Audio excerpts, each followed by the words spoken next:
اور اطاعت اور یہ سب جو ہے وہ فکر سے ہی ملتا ہے. پھر اپنی عبادت عقیدہ اور اطاعت کو صرف اللہ کے لیے خالص رکھیں، اوروں کو ساتھ جو ہے وہ شریک نہ ٹھہرائیں.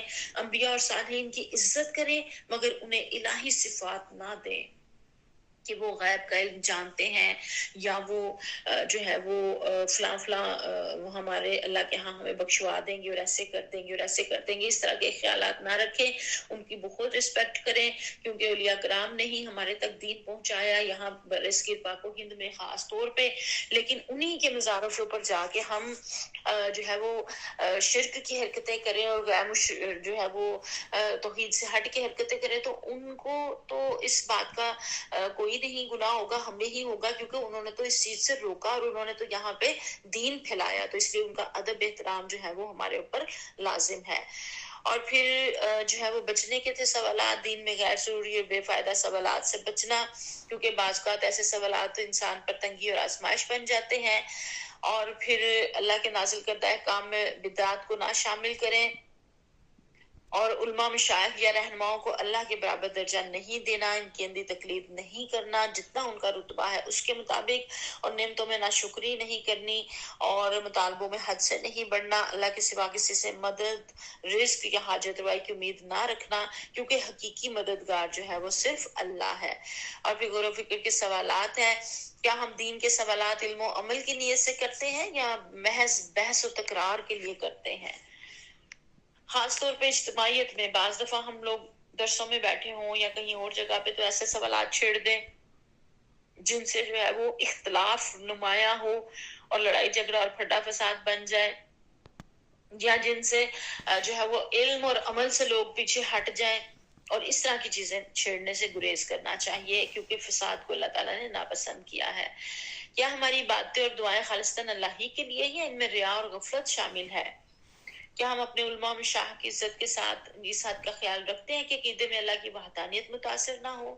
کیا ہم اللہ کے عطا کردہ نعمتوں کو شکر کے ساتھ استعمال کرتے ہیں یا انہیں معمولی سمجھ کر ناشکری کا مظاہرہ کرتے ہیں؟ استغفر اللہ، اللہ تعالیٰ ہمیں معاف فرمائے. سچ بات ہے ہمیں تو بہت ساری نعمتیں بڑی ہی معمولی لگ رہی ہوتی ہیں.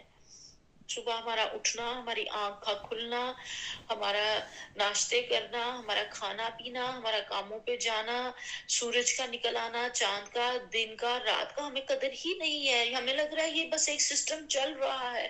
کبھی دن کا شکر کیا کہ شکر ہے دن ہو گیا اور اب جو ہے وہ زندگی کی بھاگ دوڑ ہوگی اور کام ہوں گے. کبھی رات کا شکر کیا یا اللہ تعالیٰ شکر ہے رات ہو گئی اب آرام سکون کریں گے. کبھی ان نعمتوں کا تو ہم نے، سچ بات ہے، بہت معمولی سمجھتے ہیں نعمتوں کو، جبکہ یہ بہت بڑی بڑی نعمتیں ہیں. اللہ تعالیٰ قرآن پاک میں کہتے ہیں اگر رات ہی طاری ہو جائے تو تم دن کہاں سے لے کر آؤ، اگر دن ہی رہے تو رات کہاں سے لے کر آئیں. تو یہ بہت بڑی نعمتیں ہیں اللہ تعالیٰ کی. اللہ تعالیٰ ہمیں اپنے شکر گزار بندوں میں شامل فرمائے. پھر کیا ہم دین کے احکام میں آسانی، توازن، اتباع رسول صلی اللہ علیہ وسلم کے اصول پر قائم ہیں یا غلو اور اپنی پسند کو شامل کرتے ہیں؟ یہ کچھ سوالات ہیں جو مجھے اور آپ کو خود سے